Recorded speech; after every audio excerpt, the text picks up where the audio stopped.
I'm the Executive Director of the Social Equity Council. With me today is Tiffany Aruajo. Tiffany is our Workforce Development Program Manager. So I'm going to talk a little bit about the Social Equity Council, and then Tiffany is going to talk a little bit about workforce development. Each company that is applying for a license in the state of Connecticut to do business in the cannabis industry is required to submit a workforce development plan. So, and that is only if you have a license. So if you're planning to do business in the cannabis industry and you don't have or have not gone through the application process, you don't need to put together a plan. So you have to have at least a provisional license. You have to have been approved by someone, whether it's a social equity council or whether it's the Department of Consumer Protection. Okay, so I just don't want people who are thinking about applying to think they need to start doing that now, but it's something to think about. Okay. So the mission of the Social Equity Council is to encourage full participation in the adult use cannabis market by people who have been impacted by the war on drugs. In addition to helping people become business owners and get involved equitably in the adult use cannabis market, we are responsible for reinvesting in communities that have been disproportionately impacted by the war on drugs. So we have the sales tax revenue that we get from the sales of cannabis, and we get about 65% of those sales tax revenue, and that's what we use to run all the work that we're doing. So all of the programs and services that are available to social equity applicants, the reinvestment in communities comes from the sales tax of cannabis. So this is just a quick slide. Our council members, we are run by or overseen by a 15-member council. Those folks are appointed by the governor. They are state agency partners. They are people from the community. They are people who are appointed by legislative leadership as well. So we have a really good mix of people. Some people who have lived experience, people have been in prison, are on our council. We have folks in the workforce development world. We have people who have been business owners, marketing experts. So we have a variety of folks that can provide us with some really good advice as we are creating and developing the programs and services for the adult use cannabis market. So I talked about reinvesting in communities that have been impacted by the war on drugs. We have 36 municipalities that have census tracts that have high conviction rates and high poverty rates as a result of the war on drugs. We call them disproportionately impacted areas, and we call it DIAs, but these are the 36 communities in Connecticut that we will be focusing our reinvestment efforts on. And we are already reinvesting in those communities. So last year, we did a pilot grant making program. We took 6 of those communities and we gave each of them $1 million. And we allowed those folks, grassroots organizations, to apply for grants to do programming in their community to help their community revitalize itself. And that was mainly through youth programs and reentry programs. Okay. So another way that we're learning how we should be reinvesting is through a series of community conversations. We had a first round of conversations in October through December of last year, and that's where we got a bulk of our information about how and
is very important, and that's what the community also shared with us. So we are looking at doing programs that might create, that will create permanent housing for people who are returning to the community, so that they don't tend to reoffend, because that's where they're comfortable and that's where they might have three hots in a cot. So we want people out, we want them in the community, we want them being productive, we want them reconnecting with their families. So we want to give them the things that they need to be successful. Families, people support programs, and workforce development. So under the family area, again, it's reunification. It's making sure that our families are strong. We want to do things where parents don't have to work 3, 4, 5 jobs to live and to raise their families. So we're looking into all of these, and we're working with state agency partners, because there's some things that people can do by themselves. I'll use an example. I have a chess program, and I buy the chess sets, and I'm running a chess program, and I do 12 kids a year. And I've been doing this for 5 years, but I work a second job to do that. We're going to look to take and fund that chess program, so that person doesn't have to work a second job, so they can spend more time with their family and or more time building their program to help more people. Okay. And then there's other things like that people can't do by themselves. So daycare is another big issue in the state of Connecticut, the lack of daycare. We have Amazon, we have these big box stores that are open 24/7, big warehouses that are open 24/7. So when you're just getting back into the work market, you're not getting the 9 to 5. You're getting the 3 to 11, the 2 to 11, or the 7 to 3, and the weekends. But now I can't do that because I don't have childcare. There's childcare centers are not normally open on the weekends. They're open Monday through Friday, and they're maybe open late, but they're not open at the time that I need childcare. So childcare is a big deal. People have said that they're interested in they want local childcare. People have said I'm interested in starting my own home-based childcare, which is great, because now your child can go to a home while you're at work, and it's just think a little bit more personable. But you can't do that by yourself. You have to have a license. You have to be inspected. So that's why we're partnering with state agency partners who can expedite the permits and or the resources that the communities need, because you can't do it by yourself. And then Tiffany's going to get into a little bit more about workforce development. But when you come home, when you have been disproportionately impacted, you need job training skills. And so we're looking at what programs can we create for those communities, those people in those communities, to get them the job training that they need immediately, especially in the cannabis industry. So train them up so that they can get into the cannabis industry and start working their way up through that industry. Okay, and from here, speaking of workforce development, I'm going to turn it over to Tiffany and let her talk a little bit about the workforce plans and the reason why those plans are important to companies as well as residents. Good morning, everyone. So today we're going to go over a few topics on cannabis workforce development. We're going to speak about who needs to submit a workforce plan, what is the scoring criteria rubric, and as well as what is the process for approval. Oh, thank you.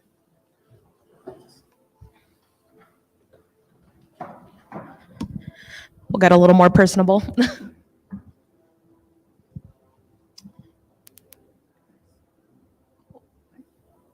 Spacebar. Yeah. All right, so who needs to submit? All general lottery applicants as well as social equity applicants must submit. And the reason why is it's in our legislation, Public Act 21-1.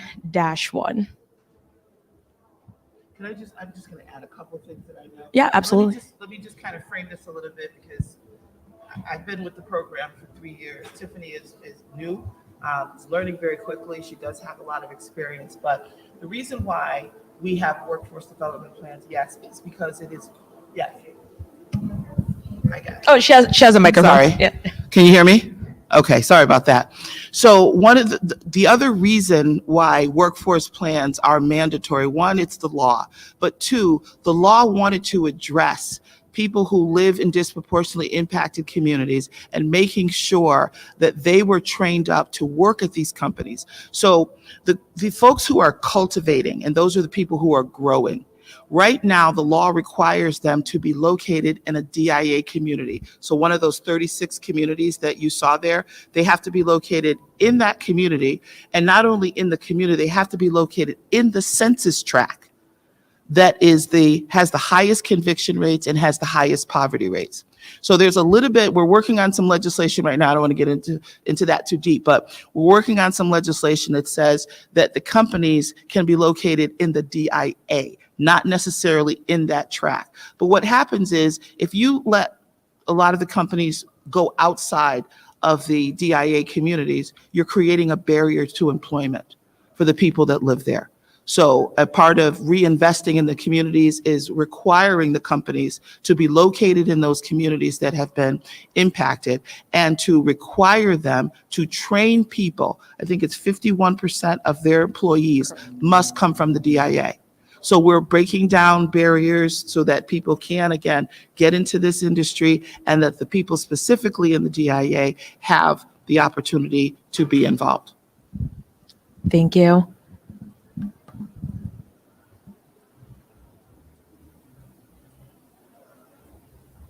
Yes, please. No, you're fine.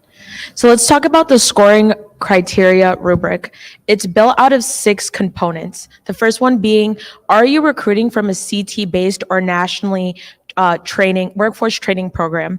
Few examples of many programs out there. That could be UConn's cannabis agricultural minor. It could be Three Rivers from CT State, as well as some other campuses from CT State offers programs. It could be Oaksterdam University. That's a nationally known cannabis program. It could also be Cannabis Training University, as well as nationally known. We are hoping that the licensees will recruit employees that do have these certifications, this educational background. The second area would be recruiting demographics. As Ginnie-Ray said, that 51%, you must recruit a majority, at the minimum 51% of your workforce from the outlined DIAs by the Social Equity Council, those areas that were really impacted on war on drugs. Criteria number 3, core partners to deliver workforce services. Some of that might be internal. It could be professional training. It could be career coaching for your employees. Or maybe you will partner up with a community partner or with a larger establishment that does provide these services. How about transportation, childcare, partnering up with those places nearby to break down those barriers for your employees? And then next being, how are you going to reinvest in your workforce, your new hires, upskilling your current employees as well? Is that going to be through, helping them go get a course at Oaksterdam University? Is that going to be one-on-one coaching? Is that going to be, annual reviews and reports? Let's talk about your attendance. Let's talk about how well you've been performing. Let's maybe even talk about how well you might not be performing. Let's make sure you're on the right track for upward mobility in our company. And then career pathways, if you could just go to the next slide. So these are some examples of career pathways. You could actually find this on the adult use website as well as the SEC website. And you will see some upward tracks in cultivation, compliance, manufacturing, and retail. So maybe I start off at a dispensary and I'm just the bud tender, also known as the sales representative in the front. But at the end, I want to be a regional manager. I want to be able to manage a whole bunch of different dispensaries owned by the same licensee. How do I get there? What are you going to offer as an employer for your employee to be able to reach that end goal sometime down the road? What kind of training, what kind of resources can we offer for upward mobility? And same goes for manufacturing. Think about how so many people will start off on the line just packaging. They might not want to be there forever. Maybe they want to be running the whole packaging floor, the whole producing floor. How are we going to get there? What can we offer for upward mobility skills for these employees? And then if you could go back, please. Yeah, the back arrow. Thank you. And then anticipating funding for your business to reinvest in your workforce. I understand this could be a struggle due to so many lack of resources, and obviously the biggest elephant in the room, right? federal funding can't be used for cannabis since it's not legal yet. And one of the suggestions I always give is reuse your revenue. You are going to make revenue, allocate out some of those funds to be able to reinvest into your workforce. And reinvesting in your workforce is just so important for the simple fact is they're going to make the world go round for your company. They're going to keep everything going for you. And company morale is such a huge thing. You know, I visited so many dispensaries and so many producers. And the one thing I love seeing these licensees do is just simple things as like employee parking for the employee of the month, something so small, but it genuinely reinvests in a very small but different way where they feel seen, they feel heard, they see that you see how well they've been doing. And that'll go as well with offering tuition reimbursements if possible. You know, maybe someone is starting out on the line, but down the road they want to work in your office. They want to be able to maybe do your accounting or BHR. Can you offer some sort of track like that as well? And transferable skills in the cannabis workforce as a whole. It doesn't all have to be around just marijuana.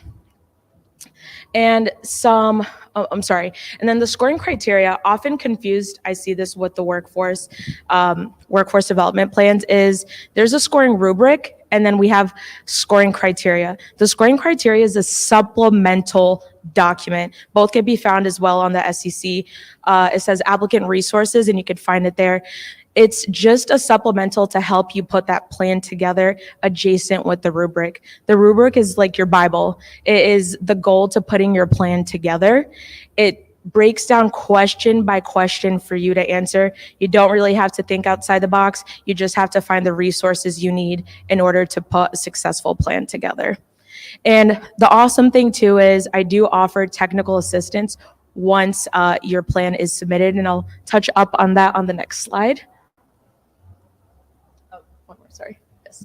So let's talk about the process. So step one, super simple. You submit your workforce plan to the DCP portal. You'll have a login assigned from the DCP and you'll send it right in. Don't send it directly to the Social Equity Council. The next step is your plan will get reviewed by the workforce program manager. And from there, my recommendation will then get reviewed by the Social Equity Executive Director. At the moment is Ginnie-Ray. Well, I'm at the moment too. Right? There's always changes. We never know what's going to happen. But from there, you'll get sent either a deficiency notice. So that is us being able to give you the opportunity, hey, your plan is great, but it needs some changes. Maybe you didn't score high enough. You have to score at the minimum an 80 in order to have your plan recommended for approval. So we'll give you back your scoring criteria. I have feedback on there for you. And that's when that technical assistance call comes in handy. Maybe you don't want to go back and forth through email, and let's get on a call. Let's look through this whole thing. Let me answer all your questions. And I will say 9 out of 10 times when I get on a technical assistance call, that follow-up plan I'm getting, that resubmission, is always a 10 out of 10, genuinely, because it's so much easier to have dialogue than going back and forth in email. And then the next step is you'll get that letter of approval or denial from the Social Equity Council. And then in turn, Social Equity Council will notify the Department of Consumer Protection, also known as DCP. And big tip, at the minimum, submit your workforce plan if you can at least 60 days ahead before DCP is coming for that final walkthrough. Don't wait last minute saying, hey, Tiffany, hey, Ginnie-Ray, can you guys please get that plan through? They're coming in 5 days. Because sometimes your plan might not reach that passing score, and that creates a lot of trouble to just keep running around and really to get your plan ready, because DCP is coming to make sure you could open up your doors. And back to the technical assistance. Once again, once that plan's submitted and you get feedback, technical assistance is always the thing you could ask for. And as well as the scoring rubric, it's there. I just re-explain it all, but I think it's easier when you could answer questions live in person as well. I just want folks not to confuse technical assistance with counseling. So Tiffany is not going to go over your plan with you and helping you to word it and to complete it. She's going to give you very high level comments on the plan, and she might offer you a few suggestions. And those calls are just about 30 minutes because, like I said, it's not a counseling session and it's not a writing of the plan. The other tip I want to give you is when you're submitting your plan, because you already have credentials from the Department of Consumer Protection, a lot of people think that we automatically know where this plan comes from. We don't. So when you put the name of your company on the plan and you submit it through, you're submitting it through your portal, but when it comes to us, it just comes through as a blank, not a blank plan, but a plan with no contact information. So it's very important to put your license number, your name, and email, and whoever you would like us to contact, because if we have to go back and try to find you, it's going to hold up the review of your company or us being able to communicate with you. And I just want to leave you with one last thing before we move away from workforce development plans. This plan is genuinely the liquid gold to your company. It's part of one of the foundations that's really going to make you successful. Attrition in cannabis is very high. It's not as low as like your standard retail or your standard manufacturing. I want to say statistically, it's 50 to 60%. So being able to really give back and reinvest into your employees, I think is a key to a successful long business model, genuinely. And I'm going to pass it over now to Ginnie-Ray. I just wanted to just give you well, before we do that, does anybody have any questions for Tiffany about the workforce development plan or any of the information that she's provided? Perfect. All right. So I just close with just letting you know a little bit more about what the Social Equity Council has accomplished in the year and a half that we have been in business. So I mentioned that we did $1 million grant to 6 communities. We did that as a pilot program, a grant making program. And so we've already invested $6 million in DIA communities in the state of Connecticut. I mentioned that we have a 15-member council. We currently have 14 seats that are filled. We have 1 seat that is vacant. Our staff is a mighty 8. So so we've been doing all this work with a really, really good team, but not a big team. I talked about the community conversations. So far, we've had 16 community conversations in Waterbury, New Haven, and in Hartford. Over 672. This number, I think, was as of the end of January, but over 670 people have taken our survey, and thank you for those that you completed it today. And at our community conversations, we had well over 950 people. These numbers are just from the end of January. And then we have about 109 approved social equity applicants. So there's about 109 people that were approved through the lottery and through the creation of EJVs. What else do we have? So another program that we have available to social equity applicants and people who are approved through the Social Equity Council is a revolving loan fund. So we all know that funding is very difficult to get in the cannabis industry because cannabis is not legal at the federal level. So banks and other lending institutions are very, very hesitant to do business with cannabis companies because at the federal level, it's not legal. So the state of Connecticut, through the Social Equity Council, decided that we should create our own loan program. So right now, the loan program is funded at $10 million. We can go as high as $50 million. We've got about 17 applications in right now that are being reviewed. We just changed the criteria, and we're going to be putting out an announcement next week. At one point, you could only apply for one loan, regardless of the number of licenses that you had. We just changed that criteria, so you can only have 2 licenses. So you can apply for a loan for each one of your licenses, up to 2. So, and then again, you have to be a social equity approved. These are not for general lottery companies. These are for social equity approved companies only. And you have to have at minimum a provisional license to apply. And the maximum loan that you can get is $500,000 per license. And we also offer an accelerator program. We just graduated our first cohort. Tiffany mentioned a couple of times Oaksterdam University, which is a real live cannabis university, a full cannabis education. We hired them to do an accelerator program for our approved social equity applicants to teach them as much as they could learn about the industry, because a lot of them are coming in very, very cold. and with a very, very high learning curve. And so we graduated 12 people last December with a real graduation.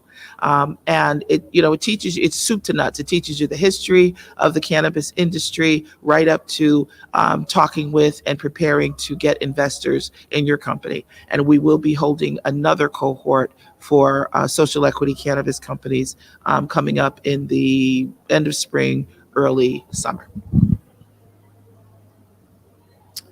Please follow us on Facebook. You can find a lot of information about where we are, where we're going, who we're working with, a lot of the good work that we're doing in the communities. People have tagged us and they're following us on Facebook. But most of all, you can find a lot of information on our website. So everything you really need to know can be found on our website. In addition, any technical assistance training webinars that I host are on a YouTube channel. So the Social Equity Council has a YouTube channel, and you can get information on social equity plans. You can get information on criteria for applying as a social equity applicant. And we're going to be doing another series of pre-lottery education. People have asked, is there another lottery going to happen? We do believe the lottery is held through the Department of Consumer Protection, but we are told that it is likely that there will be a lottery in this year. So maybe sometime in the summer. In anticipation of that, we are going to be holding throughout the state of Connecticut, specifically in the DIA communities, pre-lottery education. So some things will be online, some things will be in person, but I'll be out and about with my staff and we'll be educating people about the criteria, about the application process, what information you need to gather. I was just speaking with a young man here, and I was telling him, knowing that we are anticipating another lottery, the criteria for a social equity applicant is on our website already.